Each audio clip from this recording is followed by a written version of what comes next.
The first time I saw the cat, I thought it was dead. It lay curled up in the shadow of a dumpster, its filthy fur matted with grime and old blood. Its body was thin, gaunt, a ragged thing that looked more like a corpse than a living creature. But as I stepped closer, I saw its chest rise in a shallow breath. One eye cracked open, a sliver of dull green that flickered weakly in the dim alley light. I don't know why I picked it up. Maybe it was pity.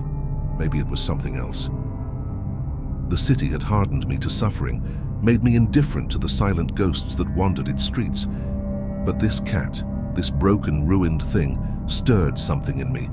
I wrapped it in my jacket and took it home. The veterinarian was skeptical. "It's in bad shape," she said, running a careful hand over its frail body. "Malnourished, infected wounds, internal injuries maybe. If you're willing to take on the responsibility, I'll give you antibiotics and some special food. But don't expect much." I nodded, already certain of my decision. I didn't expect anything, I just didn't want to watch something else die. The cat, despite everything, lived.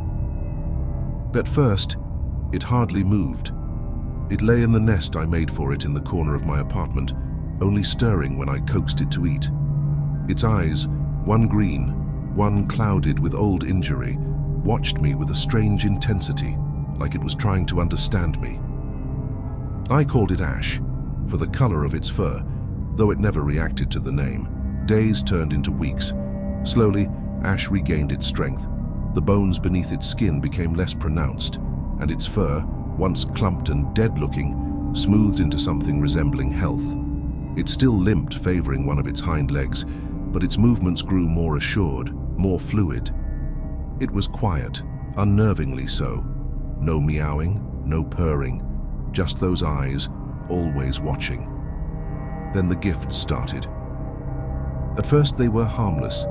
A bottle cap, a crumpled receipt, a bit of tattered cloth dropped at my feet with a kind of solemn reverence. I found it amusing, maybe even sweet. Ash had become my shadow, slipping in and out of my apartment through the fire escape, always returning with some insignificant treasure from the outside world. But the gifts changed. A rat, stiff with death, its body still warm. A pigeon, throat torn open, its wings spread like a broken angel. I tried to scold Ash, but the cat merely stared at me, its head tilted, unreadable. More animals followed, squirrels, stray dogs. Their bodies were always mangled in strange ways, as if something had played with them before the final kill. The worst part wasn't the gore, it was the precision, the calculated cruelty of it. And then one night, I woke to something new. The smell hit me first. Coppery, rotten. I turned on the lamp and nearly screamed. A hand. A human hand, severed at the wrist, fingers curled as if caught mid-motion. Blood had soaked into the wooden floor, a dark, viscous stain that spread beneath the limp flesh. The nails were dirty, jagged. I stared, my breath caught in my throat, and then my gaze shifted. Ash sat beside it, staring at me with those mismatched eyes. Something inside me cracked. I should have called the police. I should have thrown the cat out. But instead, I sat down, trembling, and met its gaze.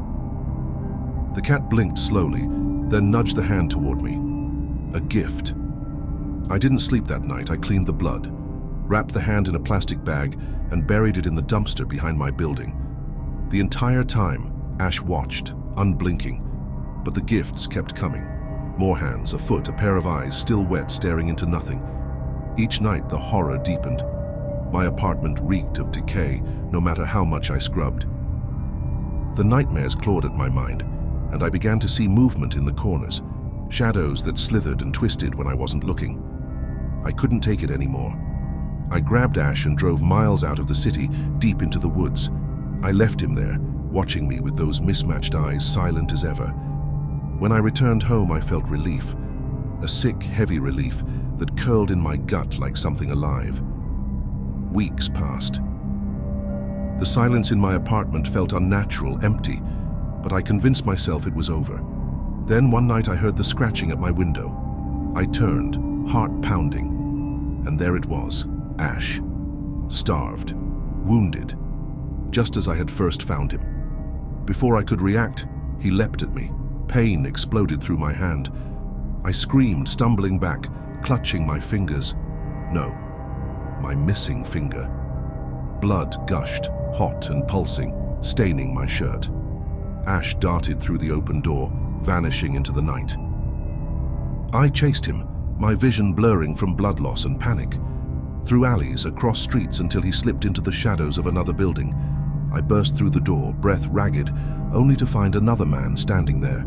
His face twisted in horror, his eyes locked onto the cat, onto Ash who sat at his feet, my severed finger clutched between his teeth. We stared at each other, at the cat, at the impossible malice in its eyes. Something shifted in the air, a terrible crawling wrongness that seeped into our bones. Then the lights went out. The last thing I heard before the screaming started was the sound of Ash purring. The silence stretched between us, thick with unspoken dread. The man, tall, middle-aged, with graying stubble, swallowed hard, his gaze flicking from the bloodied finger to my own mutilated hand. His lips parted, but no words came. And then Ash moved. The cat launched forward with a speed that defied reason, its body a streak of shadow slicing through the dim light. The man barely had time to react before Ash was upon him, claws raking across his face with surgical precision. A choked scream ripped from his throat as he staggered backward, crashing into a wooden cabinet. Blood splattered in delicate arcs across the peeling wallpaper. I wanted to run. Every fiber of my being screamed at me to flee, to put as much distance as possible between myself and whatever Ash had become. But my legs refused to move. I was frozen, ensnared by a primal terror that rooted me in place. The man, now on the floor, tried to shield himself. His breath came in ragged gasps as he swung an arm in desperation, attempting to bat the cat away. But Ash was relentless. The air filled with the wet sounds of tearing flesh, of nails scraping bone. Then impossibly the cat grew. It wasn't a trick of the light. I watched in mute horror as Ash's limbs stretched, his form twisting in ways that should have been impossible. His fur darkened, lengthening like creeping shadows, his spine elongating with a grotesque series of cracks. His mismatched eyes gleamed with something beyond intelligence, something old, something aware. The man screamed again, but it was cut short by a sickening crunch. Ash's jaws, no longer feline, no longer anything natural, clamped around his throat. The sound of gurgling filled the air, followed by a shuddering death rattle. And then, silence. I was still frozen in place when Ash turned to me. His mouth, stained with blood, too wide now, filled with teeth that had no right to exist, curled into what could almost be mistaken for a grin. He dropped the man's body like discarded prey and took a step toward me. My paralysis shattered. I bolted. My feet barely touched the ground as I sprinted through the door, down the hallway into the night. Behind me, I could hear the slow, deliberate click of claws against wood. Ash was following. I didn't stop. I ran until my lungs burned, until my vision blurred with exhaustion and terror. The city swallowed me whole, neon lights and distant sirens, the stale scent of pavement and filth. But I didn't look back. I couldn't look back. By the time I reached my apartment, my body was spent. I slammed the door behind me, locking it with shaking fingers. My breath came in ragged gasps. My mutilated hand throbbed with pain. Silence. Then a sound. Soft, almost affectionate. A scratch at the window. I turned, heart pounding. My breath caught in my throat. Ash sat on the fire escape, his form wrong, his silhouette shifting like something not bound by natural laws. His eyes, one green, one a bottomless void, locked onto mine. And then he smiled. I stumbled backward, knocking over a chair as the air grew thick with something oppressive. Something unseen but undeniably there. My breath came in shallow gasps, my pulse pounding in my ears. Ash did not move, only watching from the window with that eerie, knowing smile. The smile of something that had been waiting. The locks on my door felt fragile, laughably inadequate against whatever Ash had become. I reached for my phone, fingers trembling, but as soon as I pressed the screen, the device went dark. A flicker of movement in the window made me look up. Ash was no longer outside. The sound came from behind me. Soft, deliberate footsteps. I turned slowly, afraid of what I would see. The shadows in the corner of my apartment had deepened, swallowing the familiar outline of my furniture. And from within that darkness, something moved. Ash stepped forward. No longer a cat, but something more and less at once. A long-limbed silhouette flickering between forms, its fur shifting like liquid shadow. It carried something in its mouth. Another gift. I didn't want to see it. Didn't want to know. But I couldn't look away as Ash dropped it at my feet. A heart. It was fresh, still glistening with warmth, the muscle fibers twitching as if trying to remember life. My stomach churned, my body locking in place. Then I saw something worse, something impossible. The heart was human. It was mine. I staggered back, clutching my chest in wild panic.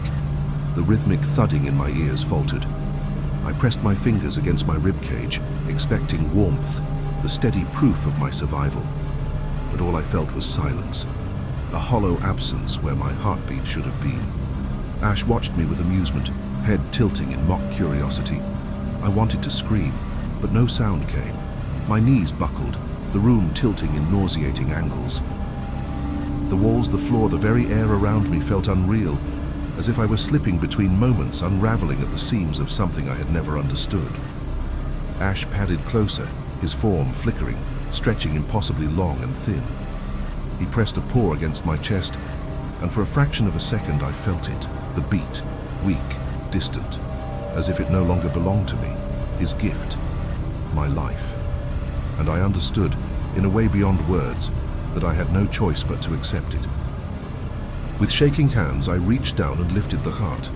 It was heavier than it should have been, pulsating sluggishly in my grasp. Ash let out a deep, rumbling purr, pleased, a contract sealed without words.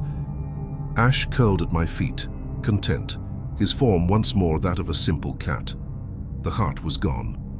The silence in my chest was no longer terrifying, and I knew, with cold certainty, that I could never refuse his gifts again.